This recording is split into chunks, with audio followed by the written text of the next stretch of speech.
I'm Lawrence Francis, host of Interpreting Wine, welcoming you to the Plaimont series. Journey with me to the Gascony region of southwest France, located in the foothills of the Pyrenees between Biarritz and Toulouse. Across 2 series episodes, we're today going to explore the Plaimont Cooperative and its impact on the local economy, charting its history since inception in 1978. And in the second episode, to come later in the year, we will be delving into the theme of ampelography, which is primarily the identification and classification of grapevines. We kick things off today in the company of Olivier Bourdet-Pees, Plaimont Oenologist and Managing Director, taking a journey through the Plaimont story via Interpreting Wine's 6 Wine Stories. The people story includes a snapshot of Plaimont's 200 employees and the 600 growers and families who supply the grape material for the wines. In culture, we discuss the pioneers who established the co-op, discuss how growers become members, the challenges of keeping the younger generation in the area, before discussing the loss of biodiversity in vineyards, contrasted with the tradition of ampelography and vine conservatory in the region. In geography, we get a virtual tour and description of growing sites nestled in the foothills of the Pyrenees, also talking local climate and microclimates. In geology, we discuss the diverse patchwork of soils that can be found in the region. Before in viticulture and winemaking, we discuss how the co-op chooses which wines to be made from this diversity of soils. Before tasting a selection of 3 wines from the Plaimont portfolio, all readily available in the UK, beginning with the Gros Manseng, tasting the Tannat predominant Château de Crouseilles, and closing with Le Faite blanc. Enjoy! Let's start at the start, and let's start with yourself. So would it be possible to outline your role there, Olivier, and that of the management teams before introducing us to the co-op? I think reflecting on the challenges and opportunities that led to the establishment and continued existence of the co-op. Hello, Lawrence. Very pleased to be with you today. I am in charge of Plaimont. I am Olivier Bourdet-Pees. I am the CEO of Plaimont for around 10 years, a little bit more, 11 now.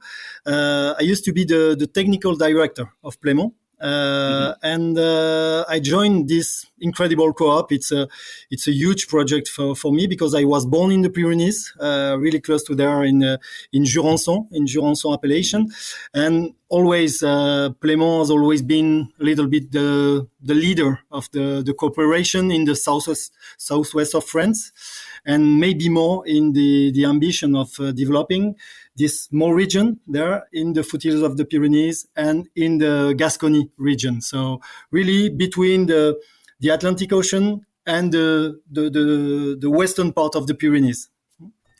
So the story of Plaimont is now quite long, I would say. It's a young project, but it was born in the year 1978.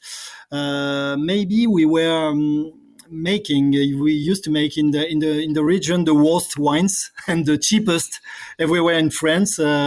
It was a very, very difficult period in the years in the 50s, in the 60s. The difficulties of the production of Armagnac was quite strong, and the ambition in winemaking was nearly lost, in the region. So the people who believed in Plaimont in the 70s, who started to rebuild something in the region, the people as André Dubos, the main wine growers who wanted something else for the region, start this project in the early 70s, and Plaimont was really born in the year 78. And it was an incredible story. I wasn't there at all in the beginning of the 80s, the 90s, and the beginning of this century to see this region developing an incredible extra ambition that allows us to to be now really, in my opinion, ready to the next challenges because we talk a lot about the next challenges, next step. Many regions in the world are suffering with the viticulture project, and thanks to this generation, we are really ready now to have big solutions to face the new goals and the new subjects we have to face. Yeah, and I always appreciate your honesty when you talk about the challenges. I say it in an English way. By far, But I think there's always two sides to a coin, let's say. So, when we talk about, and I'm sure he wasn't alone, when we talk about people like André Dubosc, what do you think were maybe some of the opportunities that perhaps now, sitting here in 2024, it's easy to see, but what do you think are perhaps some of the drivers or some of those opportunities that you felt he saw back then in the 70s when the reputation wasn't so high? It's very, very important. Believing in Plaimont now is, we will share it, is so easy, I would say, because in those years, we were suffering so much. Again, the ambition, the collective project was so bad. We suffered a lot when the other regions in France and everywhere in the world were doing good.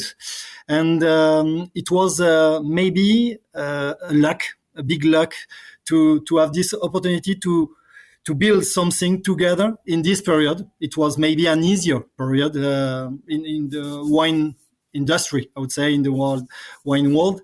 And in this period, we rebuilt something with big foundations, big convictions. We did something that maybe some other regions didn't do, and now they are missing something. And we do know for us where we want to go, what is the object of Plaimont, what is the project of Plaimont, what is the strength of this incredible region, and that makes a big difference in my opinion. To tell you the truth, another time, Lawrence, I don't think I would have had the strength to believe in this project 50 years ago. This region was so in a bad mood, in a bad way. It was very difficult to believe in it. And the guys, the one growers, this incredible André, who believed in this period, were maybe mad, I don't know, or visionary, but it was really incredible. And they did the job to have the first step, the second steps, the third steps, and now we have the responsibility to go ahead and to build something that maybe the customer and the world of wine is waiting a little bit more, in my opinion. Yeah, no, it absolutely makes sense. And I'm just curious then, Olivier, I guess as we maybe start to move past those times around the formation and start to I think explore a little bit the early days of the co-op, because it strikes me that to have already now, as we say, 50 years or getting on for 50 years of establishment, there must have been some things that were done correctly or were done in the right direction in those early days. And I'm just curious, are there any specific things that collectively, when you look back, you think, okay, this was actually really important groundwork, let's say, and foundations to put in place for what has come since? Again, to talk about the very beginning, this region was built in viticulture around production of alcohol. We are in the region of Armagnac, and all the viticultural project was around the production of Armagnac, with the difficulties in the last century of the market in alcohol in general, and Armagnac much more in Armagnac. In this moment, this team built another story around developing a big ambition on winemaking, and it was maybe the most difficult subject in our region, because the magic part of Armagnac is in distillation, is in aging the Armagnac, but the viticultural part and the winemaking part is not so important in the magic of alcohol. So everything was lost, and that was I was joking around the quality of the viticultural project and the winemaking project. It was lost because it was not so important in this period. And when they came back, when they settled in the region with the ambition of winemaking, the exigency in the viticultural part, the exigency in the winemaking and aging wine project was to do. They rebuilt everything, I would say stone by stone. And they did during 25 years an incredible job to explain to the wine growers how to make a really ambitious vinification, an ambitious wine growing, selecting the best terroir in the zone, selecting and preserving the diversity of our own grapes, adapted to the moment, adapted to the conditions we were facing, adapted to the ambition we wanted to develop. And maybe that's why we are a bit more ready. I feel again really lucky to have these strengths, these foundations, able to face the big challenges we have to face.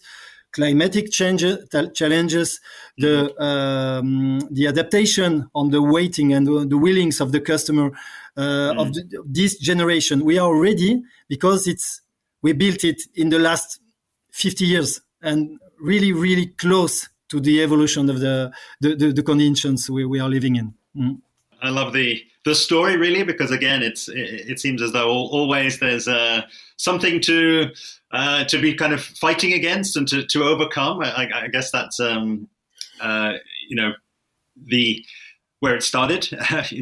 Overcoming the positioning and again maybe trying to move towards quality in adaptation. We are ready. We were used in the last 50 years to adapt ourselves to the new exigency of the market we wanted to go in, to the passion of the customers, of the wine lovers we were meeting, and maybe in other regions it was a bit making wine as the ancient were doing. I want to defend the wine as my father, my grandfather, or I don't know who is defending for the last 2 centuries.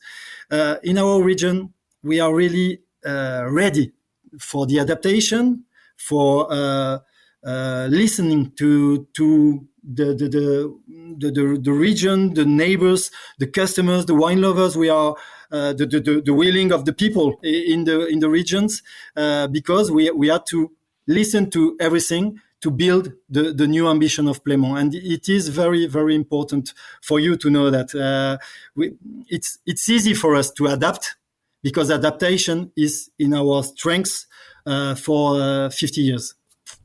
Okay, and that's in your blood, let's say, and sure. In the wine.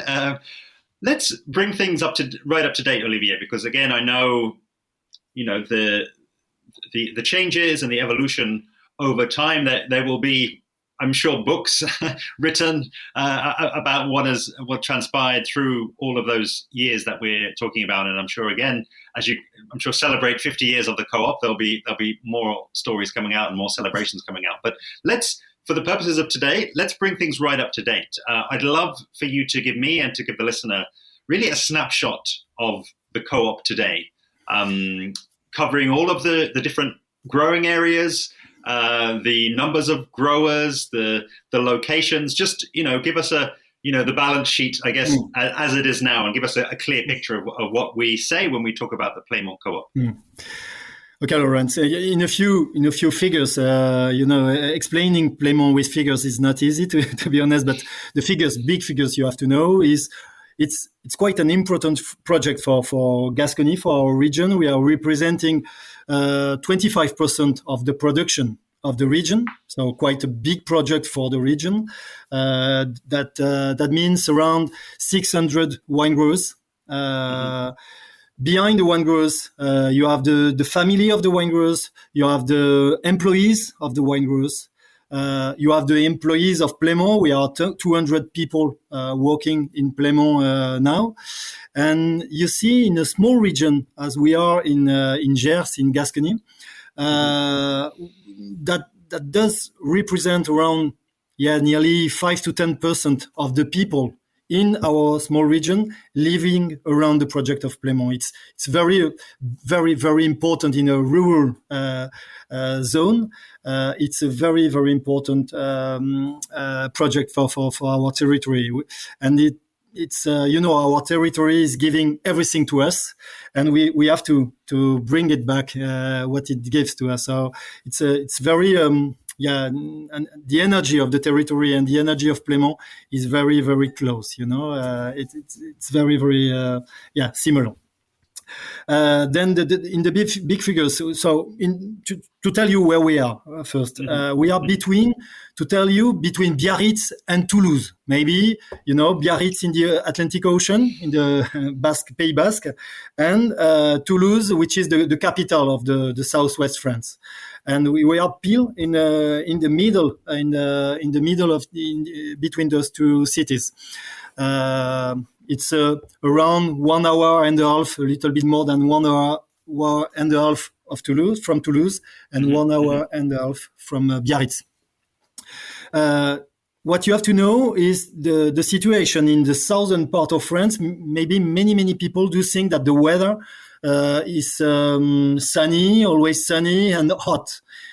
It's in the southern part, yes, but in the foothills of the Pyrenees, not exactly. We are really happy, really lucky with the sun in general. With the temperature, we have cool temperature in the region, but the humidity, the average of humidity in this region is quite high, because the clouds enter the region with the Atlantic Ocean. They are blocked by the Pyrenees. And so the humidity and the rain we have in the region is very, very important. It's very important to explain the expression, the incredible aromatic expression, the incredible freshness we have in the foothills of the Pyrenees and in Gascony. If you are used to drink wines from Gascony, you will always have this freshness, this drinkability, easy drinking wines, aromatic wines that are really linked to the humidity and to the climate we have in the region. And it's very important to understand this, because it's very different from other parts of the southern vineyards in France. So maybe this is important for you to know.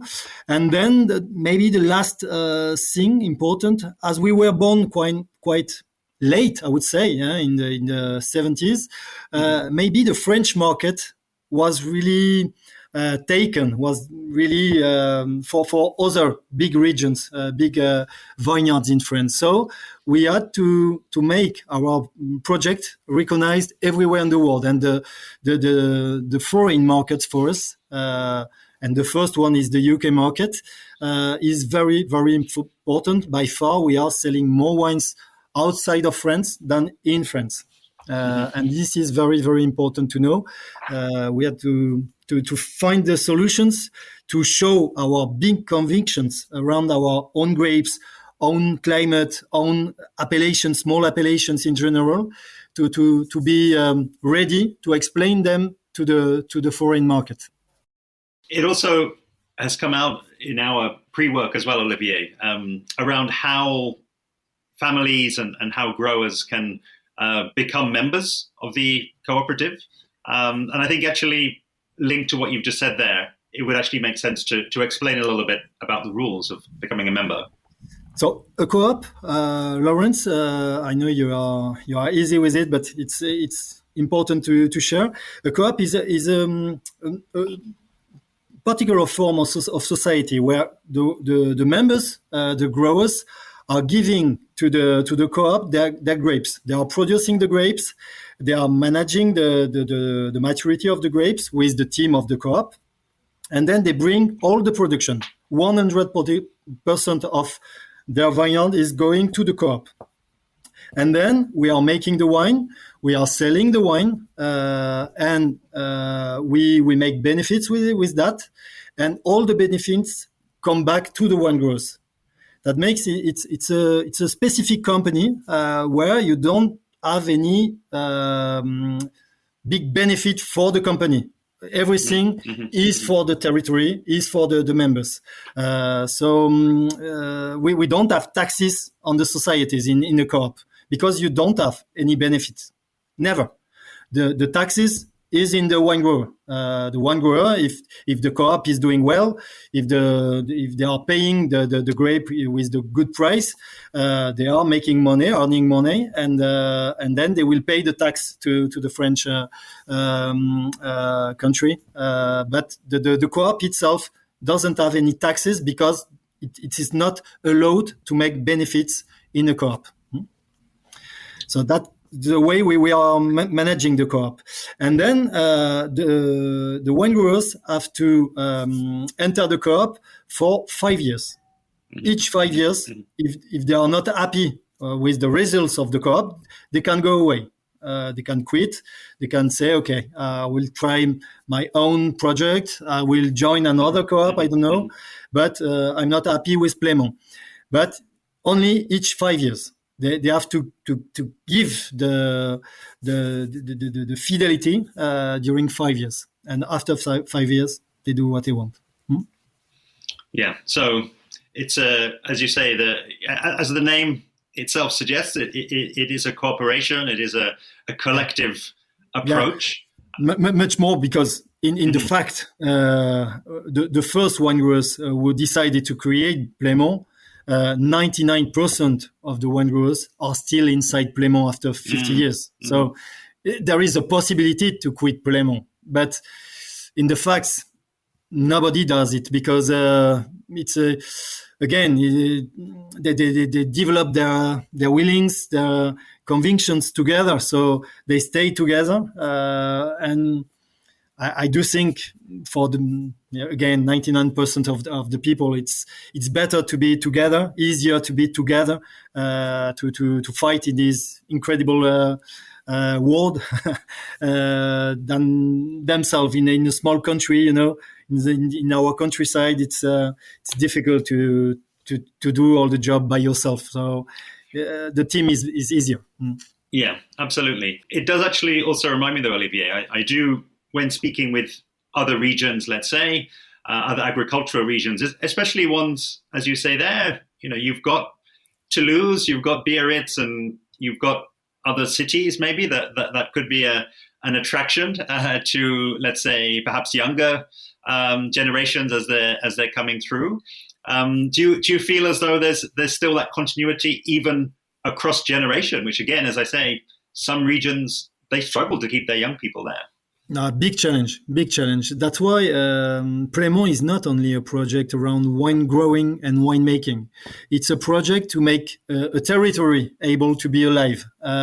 We have to face challenges to keep the young people in the countryside. That means we have to face challenges to make people happy to live there. It's not only a problem of money. It's a problem of making them happy to live there, to have their children, their family, their children there. And to tell you the truth, in the 18th century, we were 300,000 people in our small region. Now, in our small region, we are 170,000 people. It's a very, very small territory. And before Plaimont was born, we were 150,000 people only in the year 70s. The country was dying, really. And Plaimont has many things to do around the people to make them happy to live there. And it's very, very important that the Plaimont is there for that, not only to make wine and to sell it, really to make people happy to live there and to keep developing the region. And it's a big difference with a small producer that can make incredible wines, that can make incredible possibilities for the market. But if it's too small, it's impossible for it to change the territory. When we are together, as we are in Plaimont, we are changing the territory. The territory is us. We have a big responsibility for it. What I've heard so far about the region is that it is a very vibrant place to be, and I think I actually heard from Marc Vachet when he was talking about all of the amazing food pairings that go with the wines of the co-op. He was able to draw on these amazing local dishes and local traditions, and I guess that's something quite amazing. To be able to keep the people there, keep the younger people there, and then to also be able to bring in things like the Marcillac Jazz Festival, something that's maybe a sort of a temporary event, let's say, that kind of shakes things up, but then also the fact that people are continuously there and that they've kept the traditions, food, wine, all of these things, cheeses, I'm sure, and all of the dishes from the region, they have a future then, don't they? You took two incredible examples, Lawrence. Marc Vachet is in charge of the European market for us. He used to live in Burgundy, maybe in one of my favorite wine regions in France. He was selling wines from top wine growers in Burgundy during 25 years, and he chose to join Plaimont 10 years ago and to make the last part of his incredible professional life in developing this incredible project. Many people who are fond of wine, fond of a wine story, when they are discovering Plaimont, they say, okay, amazing, unique. Nobody does this, and I want to join it. If people are really fond of wine, fond of this kind of human ambition, it's incredible for them. And Marc Vachet, is an incredible example of someone who quit the Burgundy region production to go in the Pyrenees and developing this small project 50 years ago, and now amazing one for this part of France. And you talked about another incredible story, which is the festival of Marcillac, the Jazz Festival of Marcillac. It's now the most important in Europe. Can you imagine the first jazz festival in Europe is in Gascony, is in a small village. You have 1,000 people living in this village of Marcillac. And during the festival, during 3 weeks, they are welcoming more than 30,000 people a day during the jazz festival, and it's a big symbol. We were born in the same year. The jazz festival and Plaimont were born in the year 1978, and we are brothers. We developed together our project, and it's incredible to see when the people do want something, when they are doing the good things, they are taking the good decisions, they are able to make incredible projects when they join together. And now the Jazz Festival is maybe the symbol of, it's the only incredible music festival in all the Southwest France. It's the most important one, and it's not born in Bordeaux. It is not born in Toulouse. It is born in Marcillac, in a small village, in the smallest village of Gascony. So you see, the willing of the people is something very, very important. And I see many, to finish, I see many people who are waiting. They are expecting solutions from others people. And here people are used to say, we have to do it ourselves. We don't have to wait.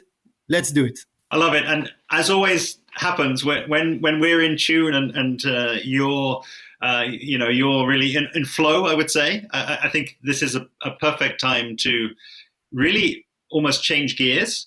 And I think something that Plaimont is increasingly famous for is ampelography and the studies and identification of different grapevines, let's say. And I know that the ampelographic days themselves are increasingly important, and I think have an associated cultural influence really on, and I think give us another cultural window into really the soul, I would say, of what Plaimont is. So I know that the next ampelographic days are going to be held between the 30th of June and the 1st of July. I'm delighted to announce that Interpreting Wine and Plaimont will be collaborating on an episode around this event. So this is going to be a 2-part series that we're producing. So please, for me, so I can start my research and for the listeners as well, please paint us a picture of the development of that event over time. Perhaps, again, placing it in that context of challenges/opportunities and then bringing us up to date. I'm not easy with the figures in general, but I want you to know only one. In terms of biodiversity, the loss of biodiversity in the wine growing project everywhere in the world is incredible. In France, for example, in the year 1953, just after the Second War, with 20 grapes, the main one, Pinot Noir, Merlot, Chardonnay, the 20 most important in France, used to represent 50% of the vineyard. Now, with the 20 most important grapes in France, you have 91% of the vineyard. It's a loss of diversity, which is incredible. We were lucky in our region not to be really in the market in the year 50, in the 60s, in the 70s. So we kept only by tradition, I would say, the traditional grapes coming from the foothills of the Pyrenees. We didn't lose anything on that point. And when Plaimont reborn, I would say, was born in the early 70s, late 70s, we had the conviction that the diversity can be a strength for us. And we started to protect all the diversity, incredible diversity we have in our region. This small region in France is around 10% of the vineyard in France, but it's more than 40% of the biodiversity in grapes. So we are really strong in this project. We have an incredible amount of grapes that used to have an existence 100 years, 200 years, or 300 years ago, they disappeared in the last decades.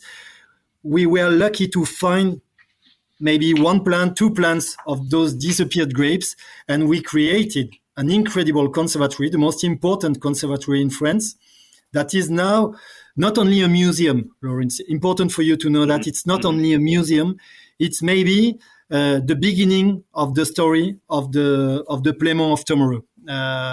All the grapes that are in our conservatory will be part, are starting to be part, and will be part of the next project of Plaimont. We have a generation that is really aware on that point of the very big point of the biodiversity in everything. They do want to rediscover all varieties of apples, of tomatoes. They don't want the perfect round tomato, perfectly red and with no big taste. They want something with a big taste, something with a big story around it. It's not so important if it's not perfect. The story that it can bring is important. And for the grape, it's the same. More and more, we have wine lovers who do want to explore new tastes, new kind of wines, new experiences around the stories behind the grapes. And they are coming back to rediscover those incredible old grapes. And it's very, very important for the development of Plaimont. More and more, I would say the wine lover doesn't want to drink 200 Chardonnay a year. He wants to have maybe 1 or 2 or 5 incredible Chardonnay a year. But he wants to discover something in Georgia. He wants to discover something else in I don't know where. And in Plaimont, in the foothills of the Pyrenees, people who know us a little bit, they will know that there is something a bit away from the beaten tracks of the traditional grapes, and that allow them to discover something else in taste. And it's very, very important for us. Do you need, Lawrence, to discover a Merlot from Portugal? I don't. If I go to Portugal, I want this experience, incredible experience of the willings of the people with their tools, with their grapes, able to be adapted to the new conditions, to the willings of their customers, to the convictions of the wine growers of this territory. If I go to Greece, I want to discover something coming from Greece, a story coming from Greece. And this standardization we had 20 or 30 or 40 years ago, I do think that it's dead. It's maybe one of the big problems of the wine industry everywhere in the world we are facing now. And the one who are doing quite better, I would say, are the ones who are able to give an experience to the customer.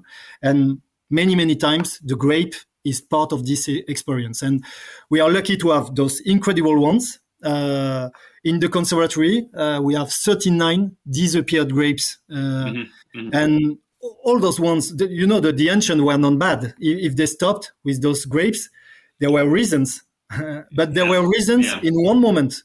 For example, we have grapes that are now at perfect maturity, have less than 12 degrees of alcohol of potential. Maybe 200 years ago, it was 6 or 7 degrees of potential. They stopped with it. But now, in our conditions, in what we do want for the next generation in terms of balance in the wines, we are sure that this kind of grape is maybe an answer to the challenge. It's our answer. And we are really working hard on that point to re-understand those grapes, those disappeared grapes. We are redeveloping them in the vineyard, and we are starting to present them to the market because it's a way, our way, to be quite happy in our moment with our terroir, with our climate, with our customers, with our friends, with our neighbors. We are sure that those grapes are helping us to be more easy. If we choose a grape of the last decades, technology will help us to avoid the problems we have with those grapes. Adapting old grapes and making them back in the vineyard for the ones who are helpful for us is really a solution. Listen, this is a fascinating topic. And again, it's certainly something that we'll be picking up in more depth in part 2, in the episode that focuses on the ampelographic days. I would like to, again, shift gears slightly now, Olivier, and talk a bit about really the visual element of where you are, because we haven't spoken too much about that. And I haven't yet had the pleasure of visiting the region, and I'm going to assume that some of the listeners haven't either. So how do you go about telling that visual story of what is a relatively large area, giving not only a sense of being there, but I guess also what changes as we move between those different growing areas? Well, we are really in the countryside, really small cities around us. We have cities as Pau, as Mont-de-Marsan, as Auch, that are around 45-50 minutes from us. And in our region, the most important village is only, 3,000 people living there. It's very, very small region in terms of big cities. And then we are in the countryside with valleys and zone where we are adapting the vineyard. So in the valley, you have cereals, always cereals. And in the hill, you will find the vineyard, but very small plots. You have to figure that there are no big plantations of vineyards in our region. It's half an hectare in that small plot. Another plot you make you have to do 2 kilometers to find 2 kilometers to find the next plot with half an hectare. For example, the most important appellation in Plaimont is Saint-Mont AOC. It's the most famous, maybe. We are managing Saint-Mont AOC, and Saint-Mont AOC is 1,200 hectares of vineyard, but it's 1,200 hectares in 42 villages. That means less than 30 hectares of vineyard in each village. You see, it's really, again, in terms of biodiversity, you will never find 3, 4, 5 hectares in the same plot. Never. It's always you go in the hill and you will find a small plot, and this is very important. So you have a forest in front of your plot, you have a field in the other side, and this is the region.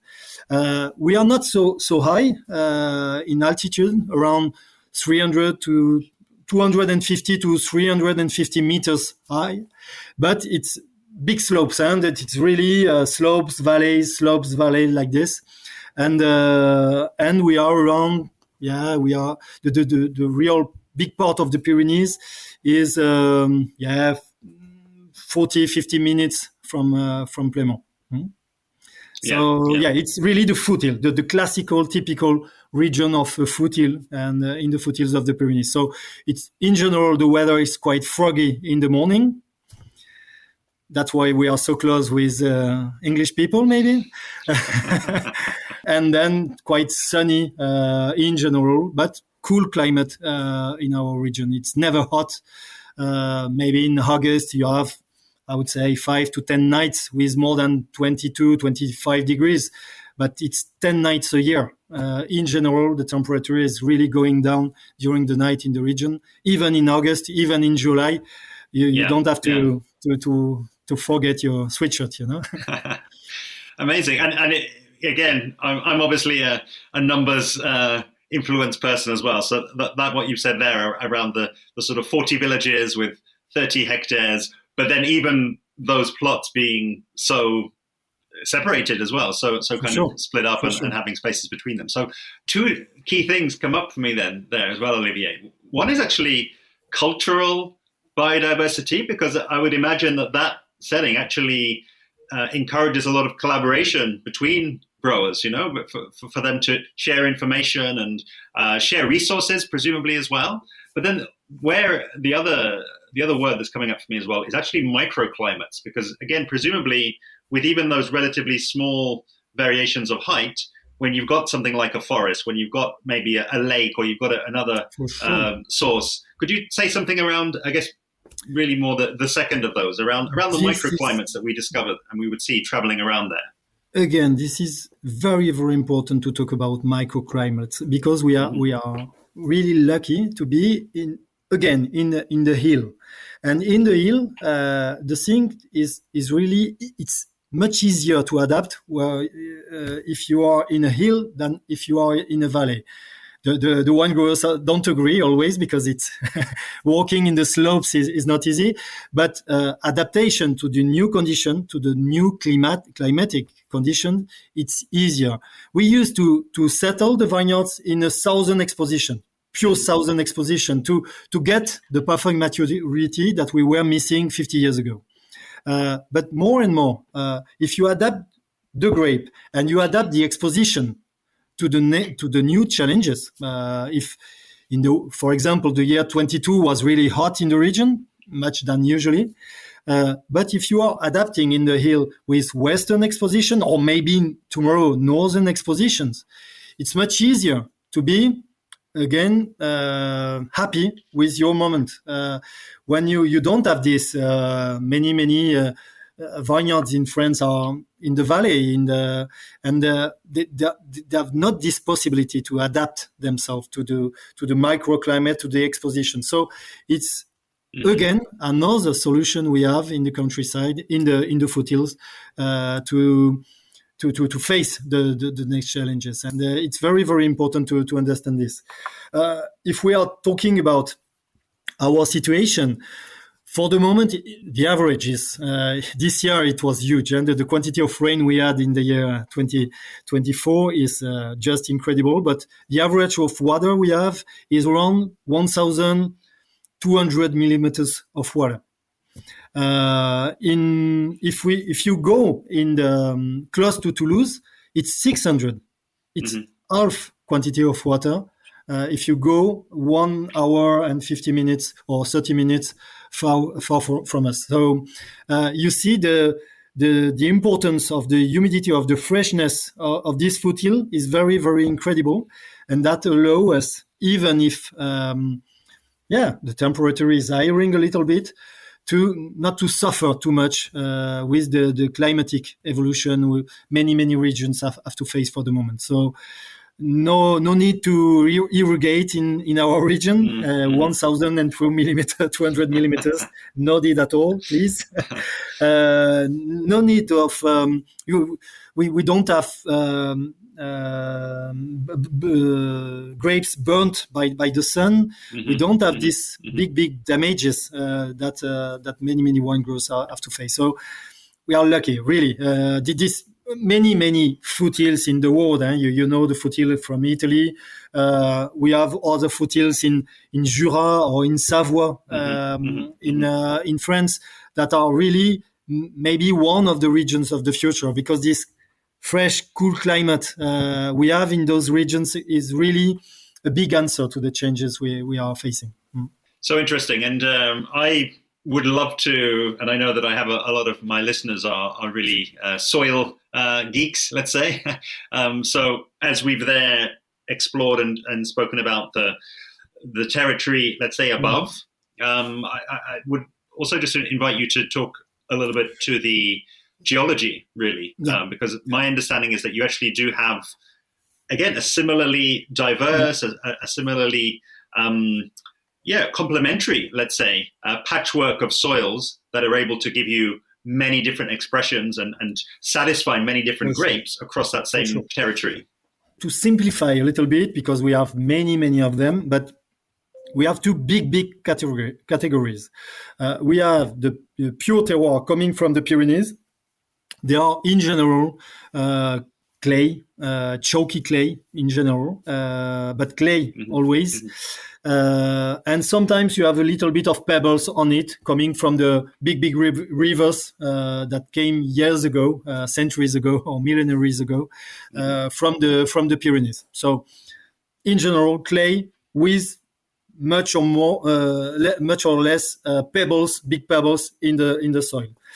And the other part, this is, for example, Madiran, Jurançon appellation. Those are really on clay. They are settled on clay. The other part is much more Gascony and Saint-Mont appellation, where the main part is situated in zone where the sea entered in the tertiary area. So you have sand, a big quantity of sand in the clay, on the clay. So you have 3, 4, 5 meters of sand. We call this specific terroir the phony sandy soil. It's a red-colored sands, very rich in iron and very poor in terms of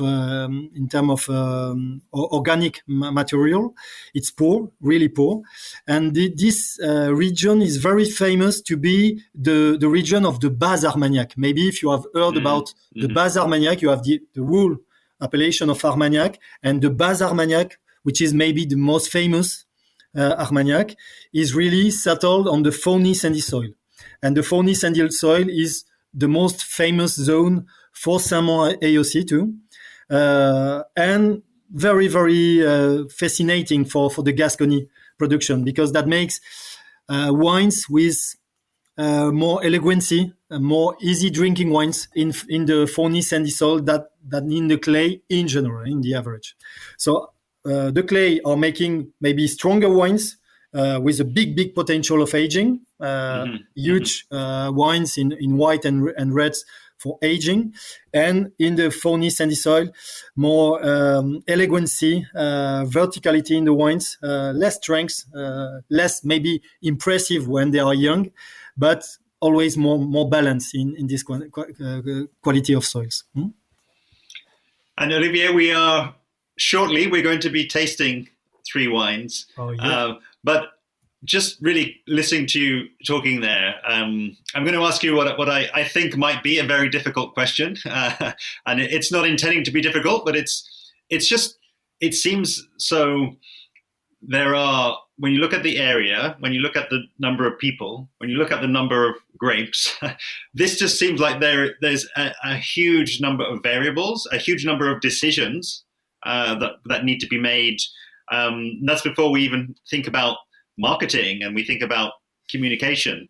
And I'm just curious, how do you not go crazy trying to, use what you've got on one hand in terms of the resources and say, okay, these are the wines that we're going to be making. When I know that many wineries, they make different cuvées annually, depending on what's available and depending on maybe hailstorm or other factors that come in there. So how does the co-op even begin to make that decision about what the range will be, what will be the continuous and I guess fixture wines within the portfolio, and which are going to be the ones that kind of maybe come in when certain particular annual conditions allow them?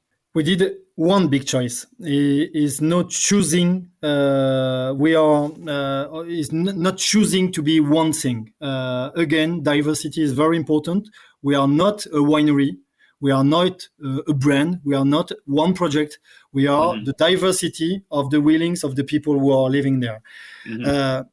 Only one thing is only around our own solutions. The people who want to plant Pinot Noir in the region, they are not welcome in Plaimont.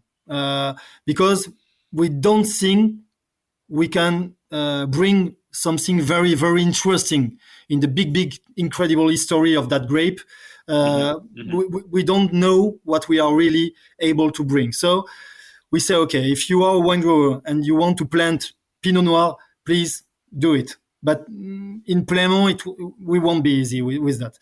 If you have one plant of a disappeared grape and you want to study it, and it doesn't exist anymore at all, you want to study it with us, we will help you.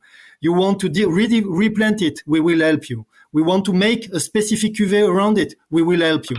If it's because this is us, our territory, it's something new we can bring to the big history of wine. So we are not only one project. So yes, it's sometimes difficult to explain Plaimont with only 3 cuvées.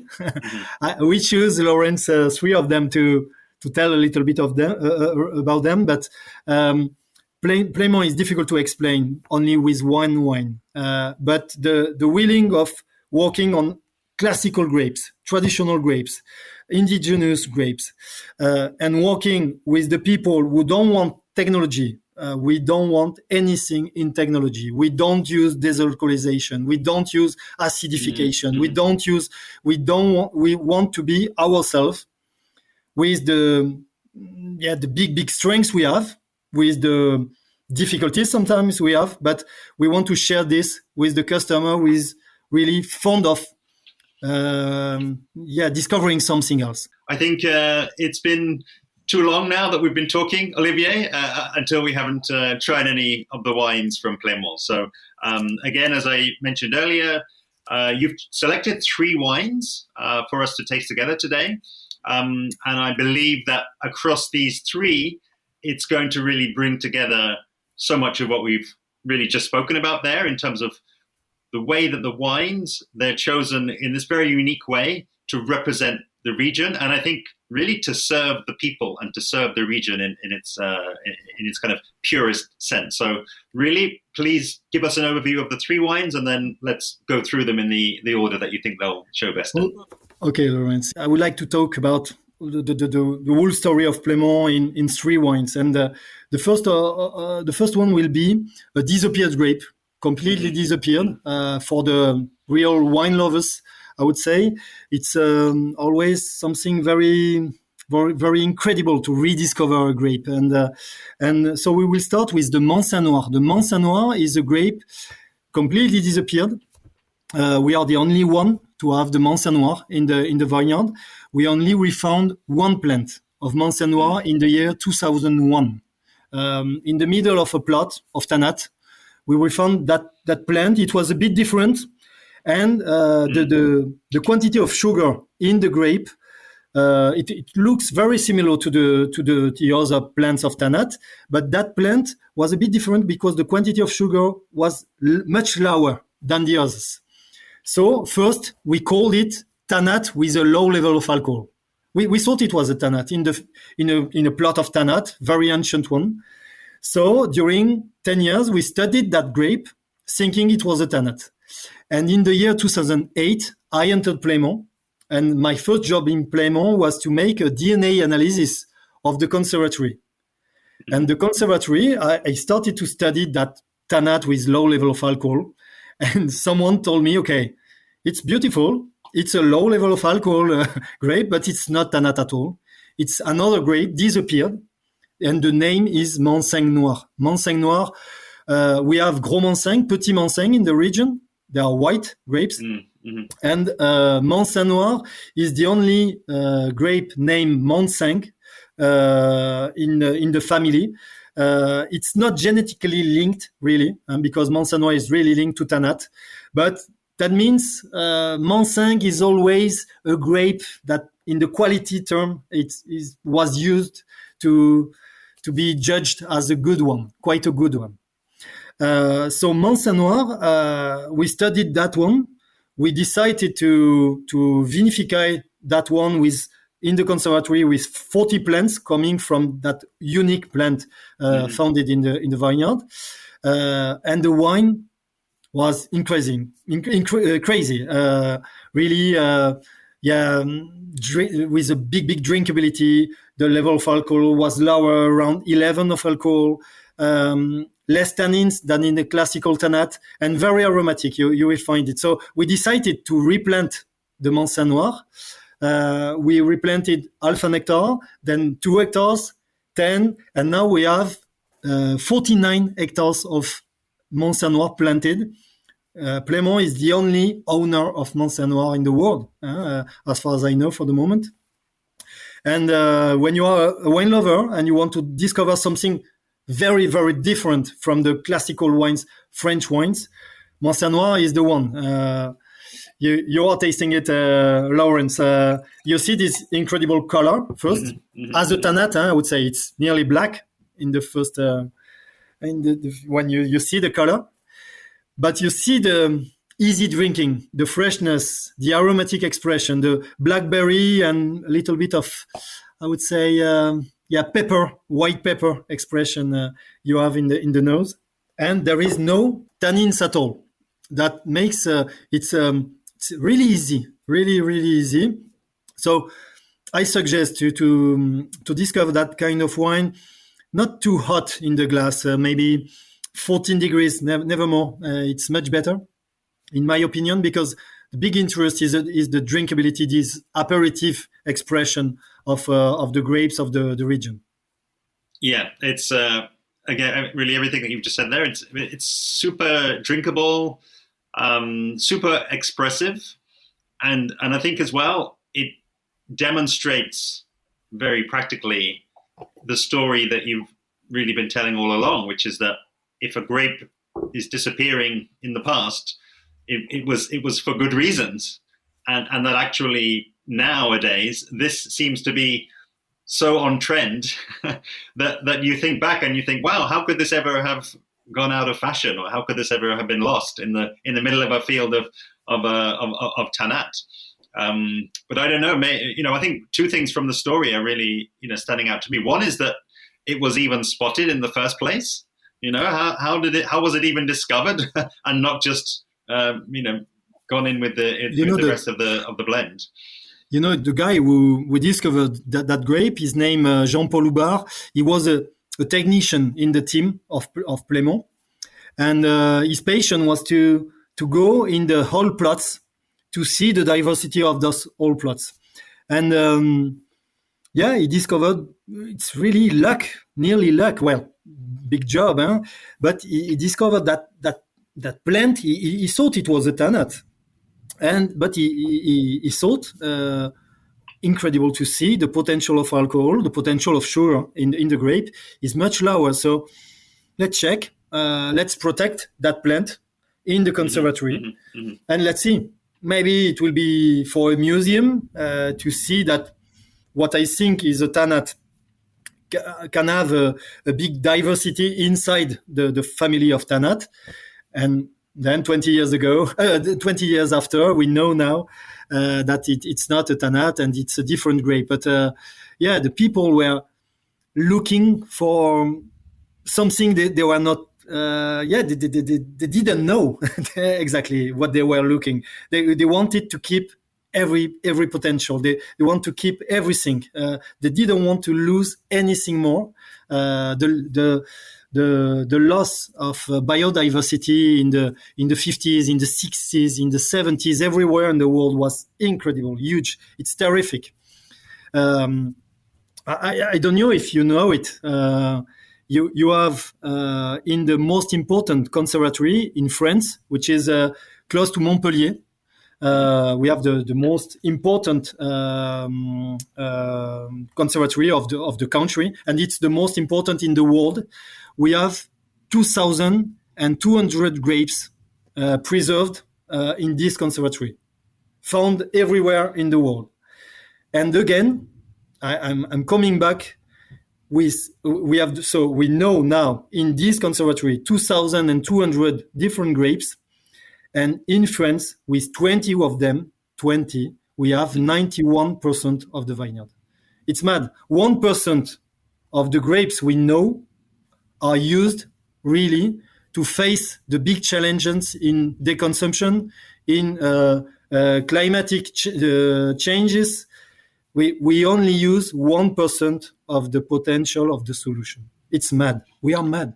And some of the people are talking to me about new selections. Maybe we should work on new varieties, I don't know. We don't know anything about the 2,000 we are not working with for the moment. I promise, I am sure that many of those grapes are part, they are not always the only solution, but are part the solutions we are looking for. And in the region, I am sure, for the red production of Gascony, I am sure that Mont will write a big story of the next generations of the expression of the red color of Gascony, which is famous in general in white, but the red color in Gascony is less famous. And if you discover Mont you fall in love with it. I do. I love that grape. Through the story, through having the wine, I think, again, it just reinforces to me the unfair advantage that the wine industry has. And as you said, how crazy is it not to use the unfair advantage that we have all around us? This is the thing, your words are going out here, and I'm sure even better is that markets like the UK, these wines are very readily accessible. People who are listening can try this grape, try this wine from this grape that was abandoned, was completely lost, and has, as you say, such an important history to write. And we're at the start of that story, I believe. Always the wine grower in the story has considered the grape as a tool to express one terroir in one moment. That's why in Burgundy you have Pinot Noir, and that's why in our region you have Tannat, for example.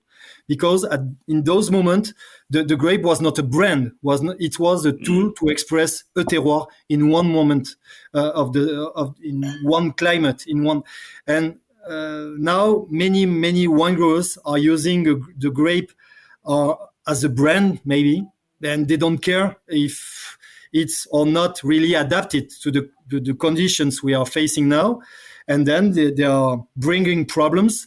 Too much alcohol, a lack of acidity, a problem with diseases in the vineyard, and they are using technology to face this problem.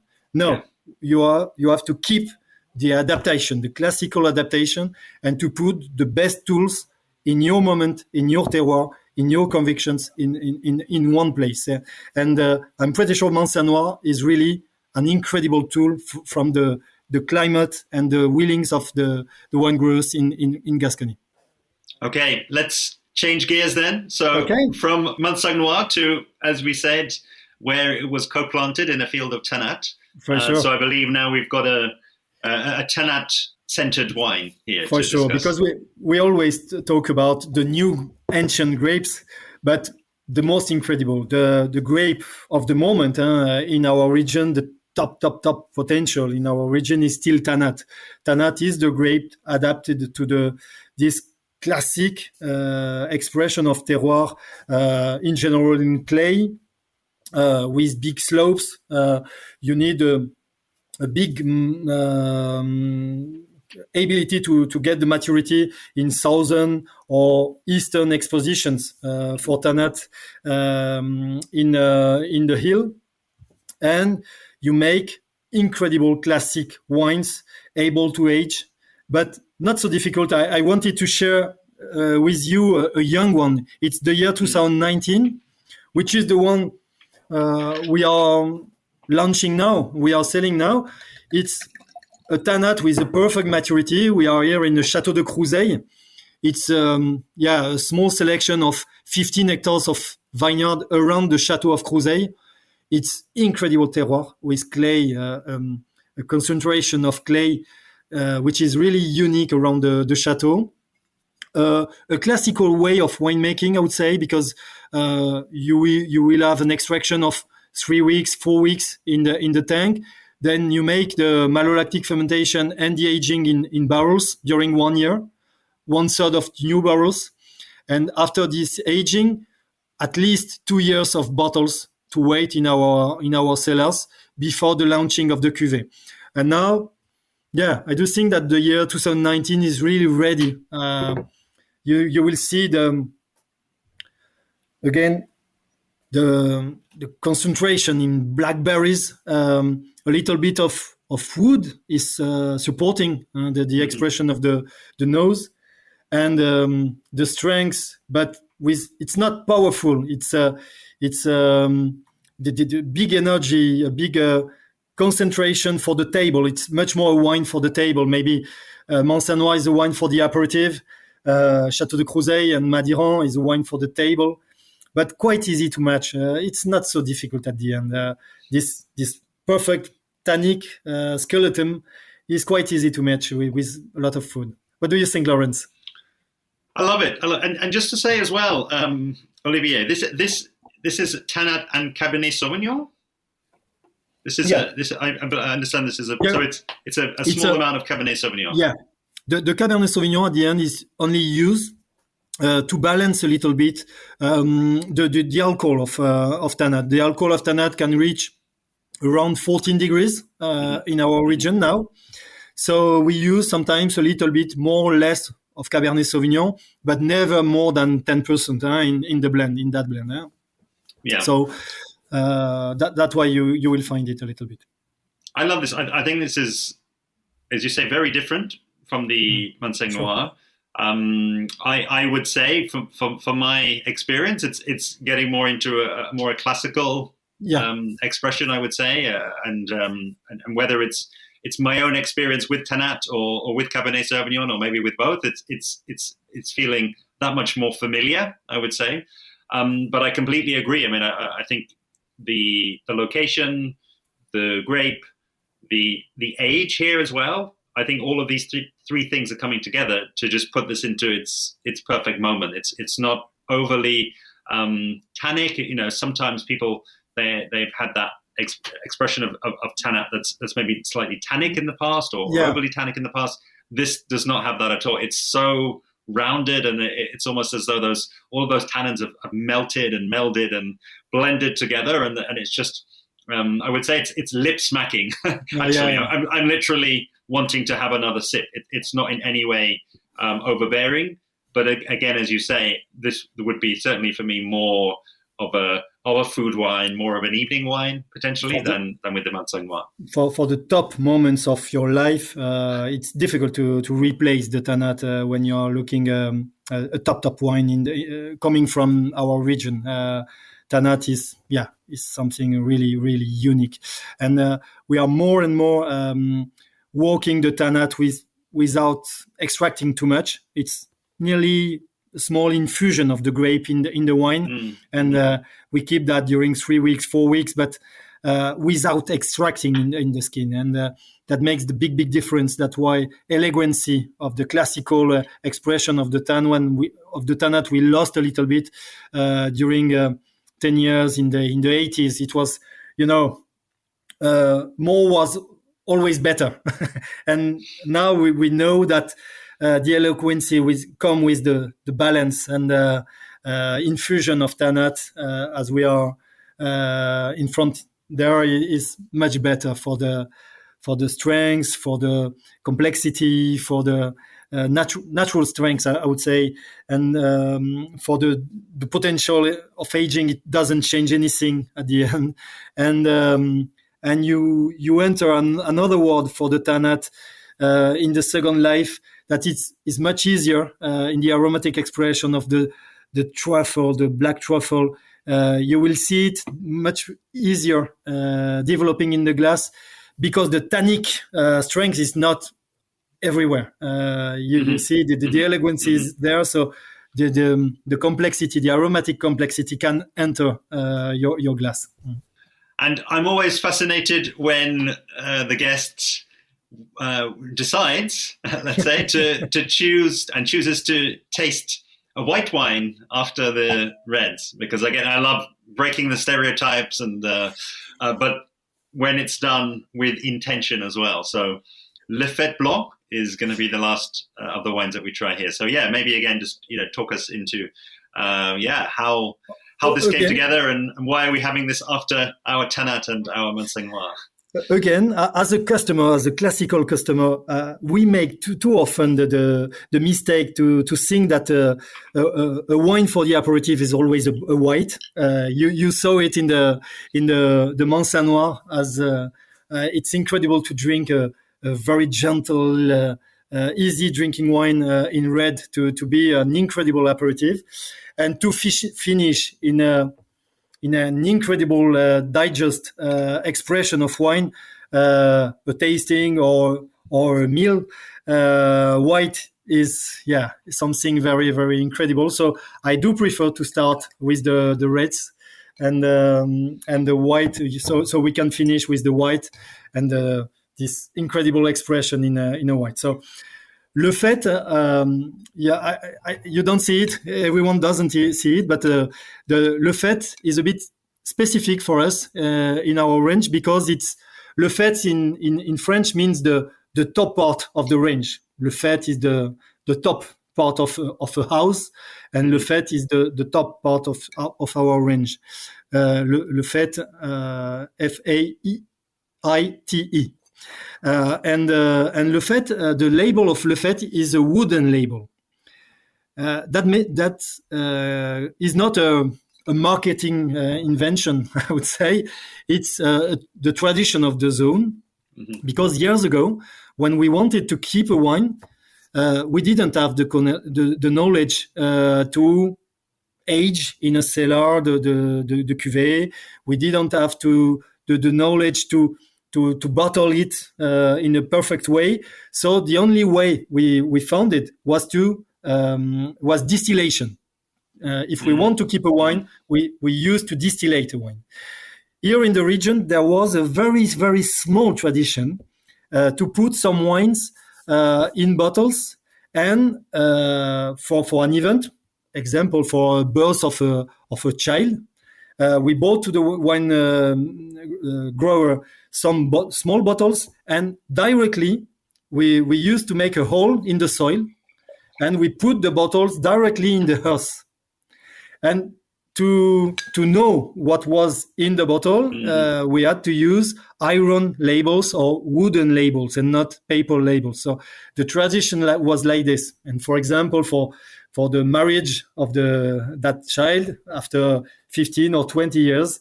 We looked for the bottles, and we shared the bottles we had put in the years. So the tradition is still there with the cuvée Le Faite. And Le Faite is the selection in Saint-Mont et aussi of the best 5 hectares of our appellation on the 1,200. And the best terroir, maybe more on the phony sandy soil, a little bit of clay, but the main part is phony sandy soil. And a blend of Gros Manseng, Petit Courbu, and Aruffiac in the wine cuvée, in the white cuvée. So it was vinified and aged in barrel too, but very old barrels, and it's not oaky. And don't be afraid. If you look for a bottle of Le Faite, you won't find a white wine with a lot of oak at all, but much more with the expression of the, I would say again, the white truffle underwood expression, a little bit of citrus skin, but quite maybe hot citrus skin, and then this underwood expression. I don't know how to tell you, a little bit of minority, a little bit of fresh fungus. We will find. I call that white truffle, but you will find it during the aging, and that makes incredible matches in the table. Really, the foothills of the Pyrenees with the Manseng grape are really a region to rediscover for the white wines, really, in France. Yeah, this it all makes sense now, Olivier. the choice, because the length on this wine is incredible. It just doesn't stop. But again, I always come back to the most important, the 3 most important things in a wine are balance, and balance. And this is just amazing. If I have to present only one wine in Plaimont, it will be the white in Le Faite. It's something you have to discover if you want to understand a little bit more the philosophy of Plaimont. And that's it. And again, I feel as though each of these wines, you have suggested moments for them.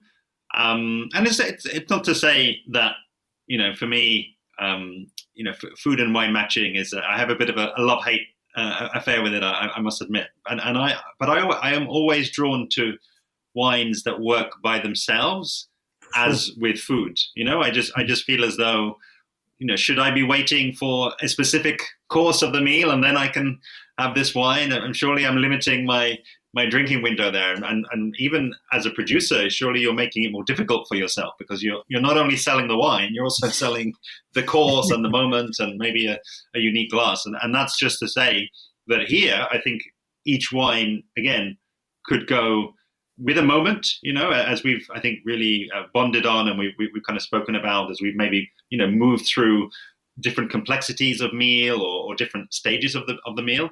But equally, I think that's what's really standing out to me here as well, is that each works very well alone as well, and tasting these, I'm not needing to force myself to imagine myself having food with it. I can just enjoy them in and of themselves. Thank you so much. It's always when you develop those convictions, when you choose Gros Manseng, Petit Courbu, and Aruffiac to give the best of yourself, it's always a pleasure to hear your words, because you are sharing something very, very different with the people who are discovering your job. And it's a privilege for me and for the people who are working in Plaimont to see the enthusiasm the people, the wine lovers are developing when they are discovering this for the first time. Olivier, thank you so much, because again, I just thought it was a really thoughtful selection of wines, which again, I'm sure wasn't easy, because you've got such a huge area, such a huge diversity. And again, I know that this is just a snapshot of the wines that are there available to be drunk and are, I believe, the start of a journey and not the complete end of a journey. So in closing, really, again, thank you for your time today. It's been really, again, fascinating to trace the development and trace the history of the cooperative, to place it into a cultural context, in a geographical context, a geological context, and now talking about the wine. So I really feel as though I've got and my listeners now have got a really much deeper understanding of what you're doing over there and what you're working towards, and that's really where I would ask the question is obviously I want to thank you just in one word, because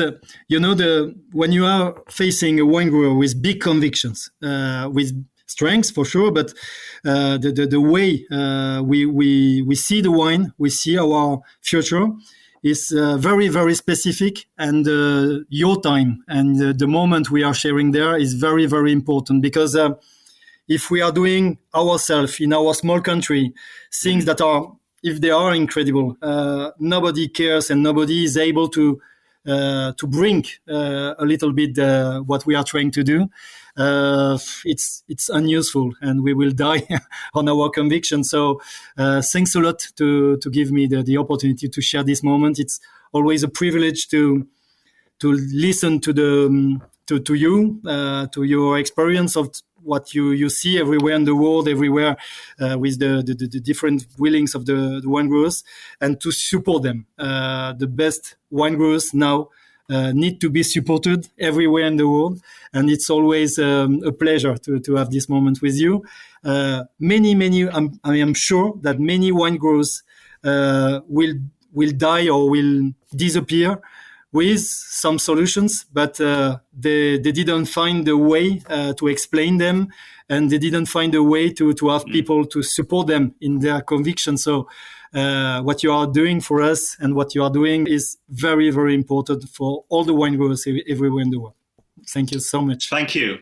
And then my final question, really, and I always like to try to bring the audience in, and I think my role and my mission really is to make a stronger connection between you and my listeners. So I just invite you in closing to send a message to them. How can they, who've now followed the story, are now much more familiar with what you've got going on there, how can they get involved? How would you like them to get involved as we look on the verge of going into 2025 and beyond?